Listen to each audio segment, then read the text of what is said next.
امام حسین کو بلانے والے ہی صحابہ کرام تھے، یا تمہیں تو سیدہ زینب کی بددعا ہے کہ تم اپنے سینے کو مارتے ہو؟ اور آج یزید کا دفاع کرنے والے وہ خوارج، وہ خارجی ذہنیت کے لوگ، وہ الزام کن پر لگاتے ہیں؟ مومنین پر لگاتے ہیں۔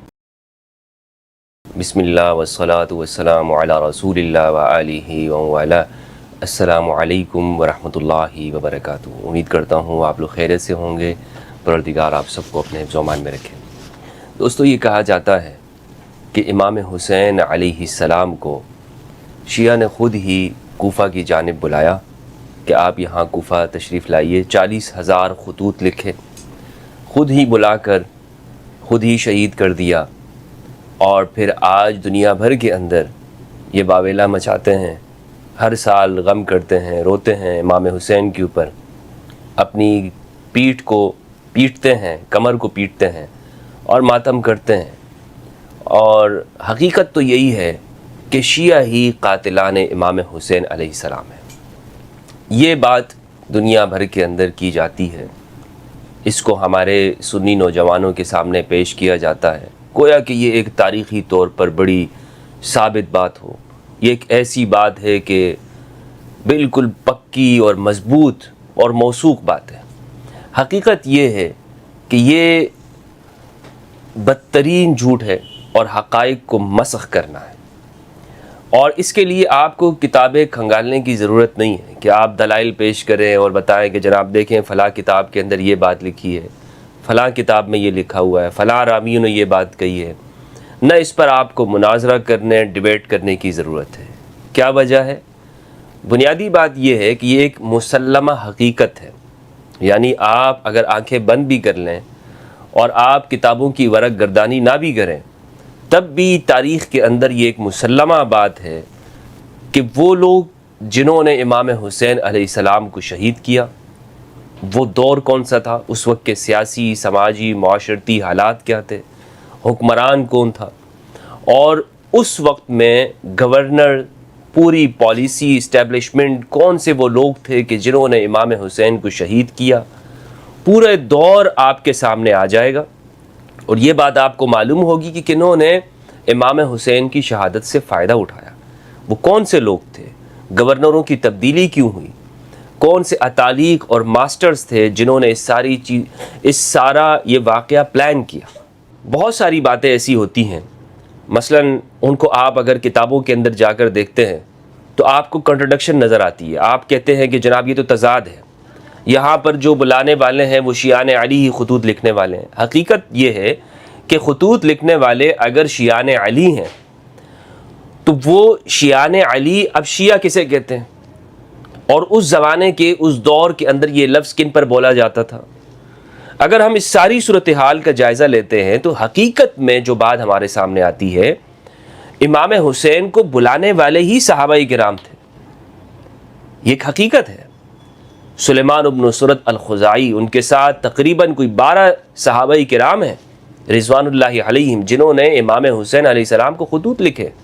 پھر یہ کہتے ہیں کہ جناب امام حسین علیہ السلام کا ساتھ صحابہ نے نہیں دیا۔ میرے بھائی، بلانے والے خود ہی صحابہ ہیں، اور ان کے لیے اگر ہم تاریخ کے اندر یہ لفظ دیکھتے ہیں کہ جناب شیعہ نے بلایا، تو بھئی شیعہ اس وقت میں امام علی کی جو جماعت تھی ان پر یہ لفظ بولا جاتا تھا، تو تبھی یہ کہتے ہیں کہ جناب شیعہ نے بلایا۔ یہ بات ایک درجے پر یہ حقیقت ہے، لیکن کیا انہوں نے اس نیت سے بلایا، اس ارادے سے بلایا کہ ہم یہاں پر امام کو شہید کریں گے؟ نہیں۔ آپ یہ دیکھیں کہ اس وقت میں یہ کہتے ہیں نا کہ بلا کر شہید کرنے والے یہ شیعان علی ہیں۔ میں نے آپ کو بتایا کہ شیعہ کا لفظ آپ کو سمجھنا ضروری ہے۔ دوسری بات یہ ہے، حکمران کون ہے؟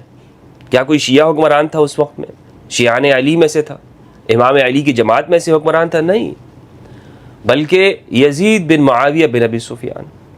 یزید کب شیعہ رہا ہے؟ یزید حکمران ہے، اور یزید کے ایما اور کہنے کے اوپر وہاں گورنر کی تبدیلی ہوئی۔ نعمان بن بشیر جو کہ صحابی ہے، ان کو ہٹا کر عبید اللہ ابن زیاد ابن ابی، ان کو وہاں کوفہ اور بصرہ دونوں کی حکمرانی دی گئی، دونوں کو کہا گیا کہ یہ آپ اس کے گورنر ہیں، اور پورا پلان کیا گیا اس کے لیے کہ کون سے افراد موضوع ہیں، کون سے افراد ہمارے لیے کام کر سکتے ہیں، کیونکہ یہ ایک بہت بڑا واقعہ ہے، یہ ایک ایسا کام ہے کہ اس کے لیے اعلیٰ درجے کے ایسے شقی القلب لوگ ہوں گے کہ جنہوں نے امام حسین علیہ السلام کو شہید کیا۔ اس لیے چن چن کر تعیناتی کی گئی کہ کس جگہ کے اوپر، کس علاقے پر فوج کا کمانڈر کون ہونا چاہیے، حکمران کی جانب سے پورا یہاں پر منصوبہ بنایا گیا اور یہ واقعہ سر انجام ہوا۔ مثال کے طور پر آپ یہ دیکھیں، عمر بن سعد بن ابی وقاص الزہری۔ عمر، یہ لفظ عمر ہے، عمر نہیں ہے، لوگ اس کو بہت سارے مولوی بھی عمر پڑھتے ہیں، عمر بن سعد بن ابی وقاص نہیں، یہ عمر بن سعد ہے، درست جو اس کا تلفظ ہے وہ سعد، یہ حضرت سعد بن ابی وقاص رضی اللہ عنہ جو کہ 10 مبشرہ میں سے صحابی ہیں اور جلیل القدر صحابی ہیں۔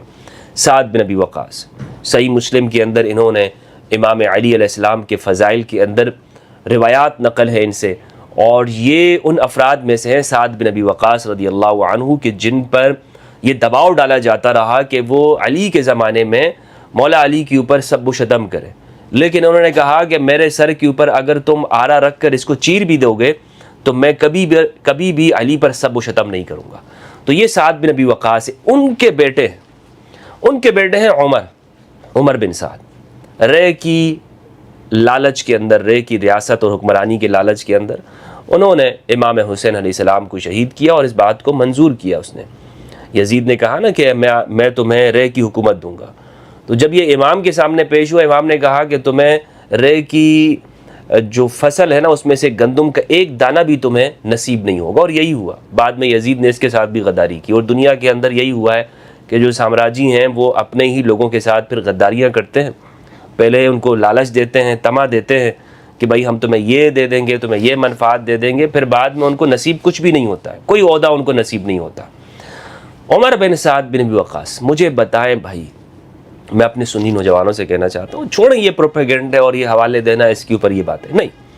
عمر بن سعد بن ابی وقاص یہ ایک تاریخی اور مسلمہ حقیقت ہے کہ وہ اس فوج کا، لشکر کا کمانڈر ہے کہ جنہوں نے طف کے اندر، کربلا کے اندر امام حسین کو شہید کیا۔ اب مجھے بتائیں، سینے پر ہاتھ رکھ کر اس بات کی اللہ کے لیے گواہی دے کہ عمر بن سعد بن ابی وقاص کس زمانے کے اندر شیعہ رہا ہے؟ یزید کا میں نے آپ کو بتا دیا حکمران ہے، مین کردار ہے۔ یزید کب شیعہ رہا ہے؟ عمر بن سعد بن ابی وقاص۔ پھر اسی طرح سنان بن انس کو دیکھ لیں، خولہ کو دیکھ لیں، کب یہ لوگ شیعان علی میں سے رہے؟ شمر ابن ذوالجوشن۔ پھر یہاں پر ایک بات کی جاتی ہے کہ دیکھیں جناب فلاں جو ہے عبید اللہ ابن زیاد، عبید اللہ کا جو باپ ہے زیاد ابن ابی، وہ تو امام علی کے لشکر میں سے تھا، اور یہ عبید اللہ ان کے بیٹوں میں سے ہے، تو شیعان علی بھی تو اس میں شامل ہے۔ یہ ایک حقیقت ہے دوستو کہ ایسے لوگ، منافقین ہر طبقے کے اندر، ہر جماعت میں، ہر گروہ میں، ہر ملک میں، ریاست میں ایسے افراد ہوتے ہیں۔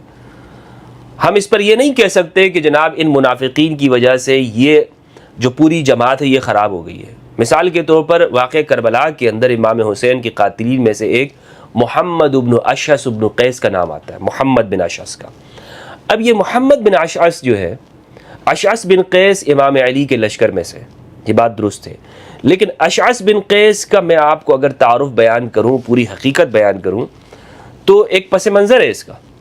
یعنی اشعث بن قیس رسول اللہ صلی اللہ علیہ وآلہ وسلم کے دور میں اس نے کلمہ پڑھا، اسلام لایا، پھر حضرت ابوبکر رضی اللہ عنہ کے زمانے میں رسول اللہ کے وصال کے بعد یہ دین سے مرتد ہو گیا، اشعث بن قیس الکندی، اور حضرت ابوبکر نے جو اس کے خلاف، اس کے قبیلے کے خلاف جہاد کیا، یہ گرفتار ہو کر آیا، یہ مرتد تھا، تو حضرت ابوبکر نے اس کا اسلام قبول کیا اور پھر ان کے ساتھ ایک رشتہ قائم کیا، یہ ایک سسرالی رشتہ، ایک اپنی کہا جاتا ہے کہ صاحبزادی بھی ان کے رشتے میں دی۔